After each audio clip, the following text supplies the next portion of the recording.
களுத்துறை தொடாங்குட பிரதேசத்தில் உள்ள குறைந்த வருமானம் பெறும் குடும்பம் ஒன்றுக்காக வீடொன்றை வழங்கும் நிகழ்வில் கலந்து கொண்ட போதே அமைச்சர் இவ்வாறு குறிப்பிட்டார். தேசிய வீடமைப்பு அதிகார சபையின் ஒத்துழைப்புடன் 10 லட்சம் ரூபாய் செலவில் குறித்த வீடு நிர்மாணிக்கப்பட்டுள்ளது.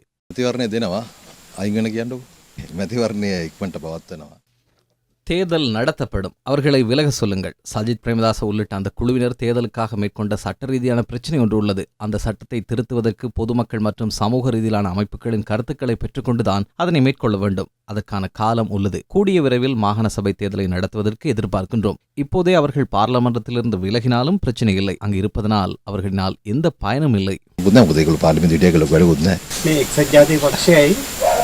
සමගිජන බලවේගයේ දැන් එකට එකතු වෙනවා. එතකොට රජයේ තර්ජනයක් නෙවෙයිද ඒකට එකතු වෙන්නේ?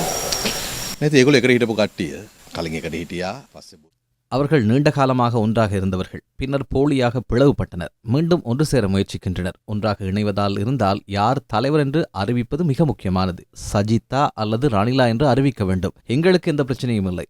லஞ்ச ஊழல் ஒழிப்பு ஆணைக்குழு, சட்ட ரீதியிலான அமைப்புகள் அனைத்தும் ஒன்றிணைந்து செயற்படும் போது அவர்களினால் ஒன்றிணைய வேண்டிய நிலை ஏற்படும். மொட்டு கட்சியும் அந்த இடத்தில் இணையும். ஸ்ரீலங்கா சுதந்திர கட்சியும் அதில் இணைவார்கள். அவர்கள் அனைவரும் இணைவார்கள். அதுதான் எங்களது எதிர்பார்ப்பு. ஒன்றிணைந்தாவது அரசாங்கத்தின் வேலை திட்டங்களை சீர்குலைப்பதே அவர்களின் நோக்கம். மாகாண சபை தேர்தல் தொடர்பில் உரிய காலத்தை என்னால் குறிப்பிட முடியாது. பாராளுமன்றத்தில் சட்ட மறுசீரமைப்பு மேற்கொள்ளப்பட்டுதான் அந்த காலத்தின் அடிப்படையில்தான் தீர்மானம் மேற்கொள்ளப்படும்.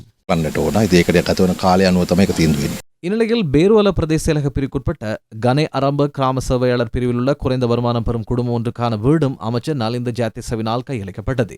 குறித்த வீட்டுக்கும் தேசிய வீடமைப்பு அபிவிருத்தி அதிகார சபை 10 லட்சம் ரூபாவை செலவிட்டுள்ளது.